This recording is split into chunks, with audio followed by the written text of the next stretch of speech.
Hello everyone, it's your Peacekeeper coming at you with an epic battle replay and none other than Japanese destroyer Shimakaze.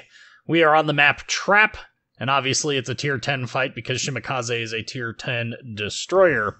This is an interesting battle, simply none other than just the whole thing just seemed kind of odd when it all occurred, but it occurred, and so we're going to show it because it's kind of an interesting battle.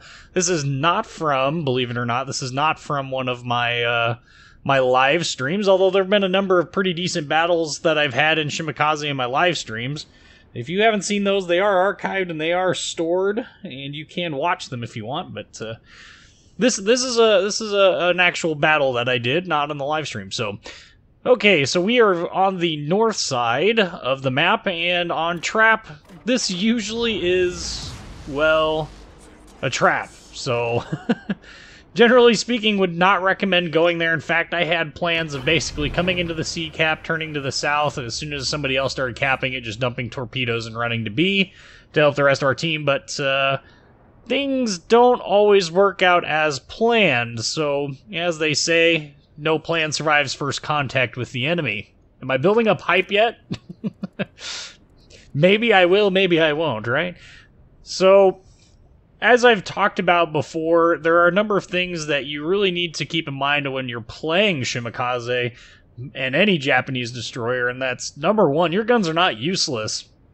There are times at which using them is advantageous to you, and I know that there are a lot of people who would disagree with that sentiment, but let me just be the first person to tell you that using your guns on Japanese destroyers does work.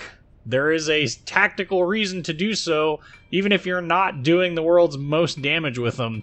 You're not going to out-DPM a U.S. destroyer or one of the high-tier Pan-Asian destroyers, or certainly not a Russian destroyer whose job is nothing but guns. But what you will be able to do is you'll be able to influence the flow of other enemy ships in the match. And one of those influences, you'll be able to take battleships and make them run in fear. It's a really rather irrational fear. I don't know what the heck goes on in their head to get there, because quite honestly, when I see a single destroyer, it makes me nervous, but when I've got a whole team of ships going with me, I'm really not all that worried about it. So we do have some things to be concerned about. Look, we spot a Benson way out there, and that Baltimore. Those two things together are a little dangerous. Baltimore's radar, like 9.5K or so. We definitely don't want to. We definitely don't want to be in his radar range. Like waiting for my torpedoes to come up. Like, come on, you can do it. He's just sailing in a straight line. Like, all right, he's detected. Oh, there goes the radar. So now that we are detected by radar, the number one rule of being detected by radar is to don't panic. Not panic. Radar is not that big of a deal, guys. We don't need to panic smoke because, well, radar was designed to see through your smoke. So there's no reason to really panic. We just turn and we just wiggle on our way out. And hopefully some of our torpedoes find their home. Now you can see we are resetting the cap, so while we're not doing huge amounts of damage, we are doing enough to at least reset the cap, which is more than most can say. Torpedoes, don't think we're going to get that Baltimore, unfortunately. Looks like he's either slowed down or decided to turn in. Probably a combination of those two things. At this point, we do have an Edinburgh up here that, see, we need to try and protect him if we can. Not from the Benson, I'm not worried about that. He will get absolutely destroyed by, well, there's that Tirpitz there, but that Baltimore. Wherever that Baltimore is at, he poses a pretty good risk. I certainly don't want to lose him because it's nice to have friends, as the phrase goes. It's nice to have somebody, trying to tell him to get back. I'm trying to remember what the key is for it, but I don't think he's gonna. It's really too late. Look at where that Baltimore's at, and look what the Baltimore's doing.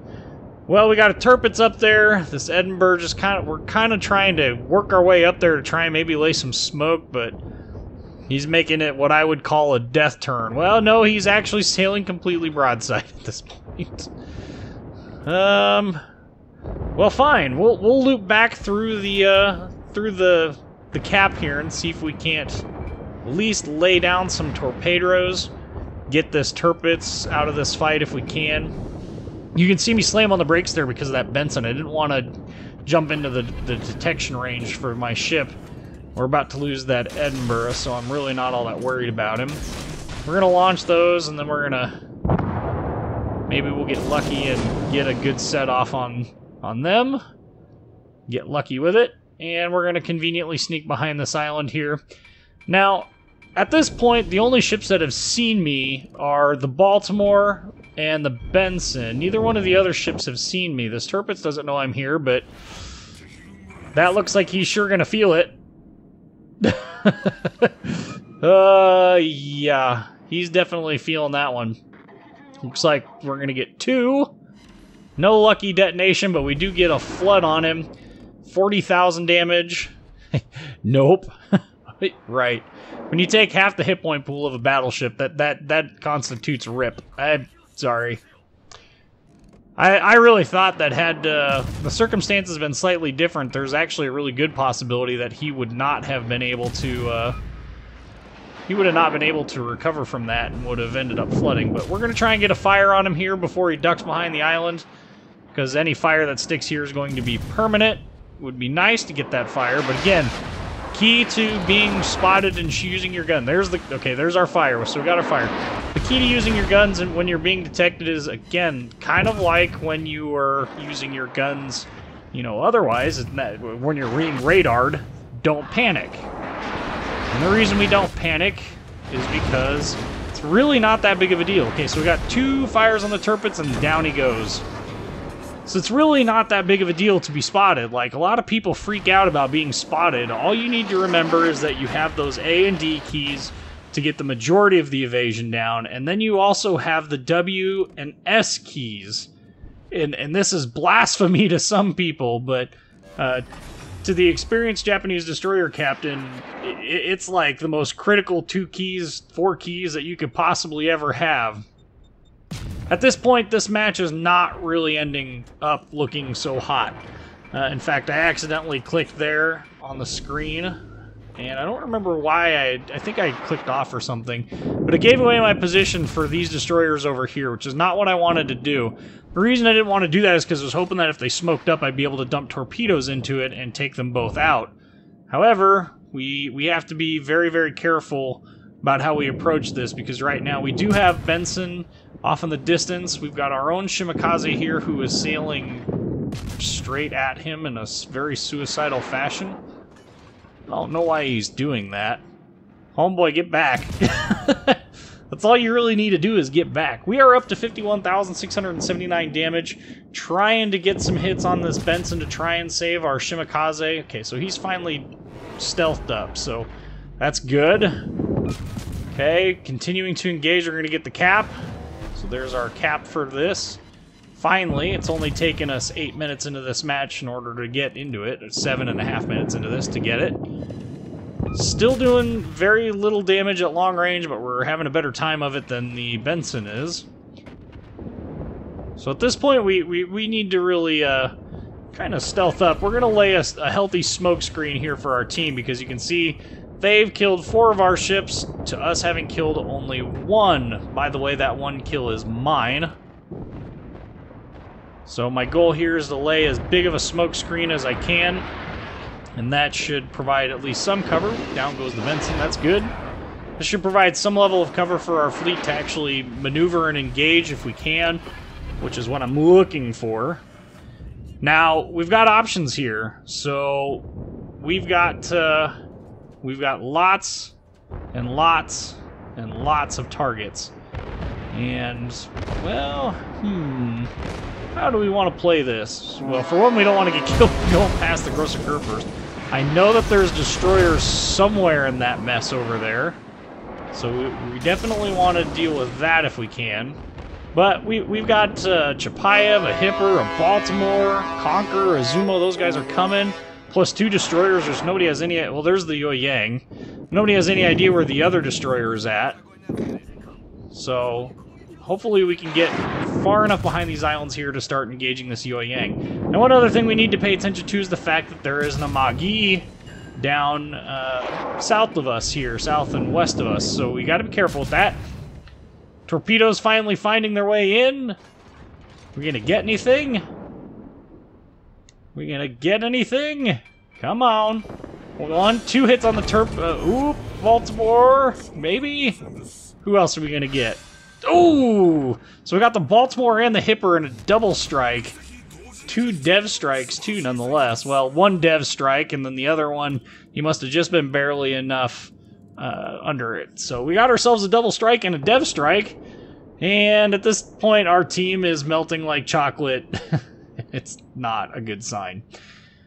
On the upside, though, we do have this Amagi down here, which, one way or another, we should be able to line up a pretty decent torpedo attack on. We are up to 101,000 damage, 369, and we have ourselves, 3 kills, a double strike, which was awesome. Originally, I was thinking I was going to double back, but then I decided, there's nothing else here. Both our destroyers have been spotted. They're off to the south of me. So we're going to just go as far over here as we can. And look at what the Amagi's doing. I'm not going to... Obviously, I can't launch torpedoes because I got 16 seconds on the reload. But look where he's going. You can see on the mini-map, he is turning into this channel. This is like death to a battleship. So I'm just going to slow down here. And we're just going to speed up, slow down. Try and keep him spotted as long as possible until the torpedoes are up. Okay, so we got 1 away, 2 away. Now we're going to wait. And this last set is going to be delayed enough that if he slows down, which I anticipate he will, it will be enough to catch him with at least 1 set of torpedoes, at least a halfway decent number of them. So at this point, there's no reason for us to continue doing anything else aside from continuing to chart south. Ooh, looks like he is turning out and away for some odd reason. I'm guessing it was to bring his guns to bear, but switching to the torpedo camera here, and I don't know that we're going to get any. No, I'm just kidding. We're going to get at least 2, possibly more. So had he not done his little stunt back there, okay, so there's 2. That damage saturation is real. 3, 4. We gonna get any other ones? No. We are up to 150,000 damage, and our team is continuing to melt, and they have, unfortunately, they are going to win out this on points. But I still think this was a fantastic game in Shima. We got to see a fairly good number of the uses for both the guns and... Oh, we're not done yet using our guns. Definitely got a fairly good usage of guns so that we could see what that's like, as well as being able to line up a pretty good ambush attack on this Amagi. Didn't anticipate that he was going to, slow or turn there to bring his guns to bear, but I guess I should have. But that's why we launched that second set late, so we got an extra torpedo hit out of it. 151,348 damage, 3 sinks, double strike, dev strike, 1,191 base XP, only 500,000 in potential damage, but almost all of our damage was done in torpedoes. And there's the credits and XP screen. Anyway, I hope you guys really enjoyed this battle. It's a short and quick one, but it shows a lot of good things for Shimakaze. Anyway, I'm your Peacekeeper. Like, comment, subscribe if you haven't already, and thank you for watching.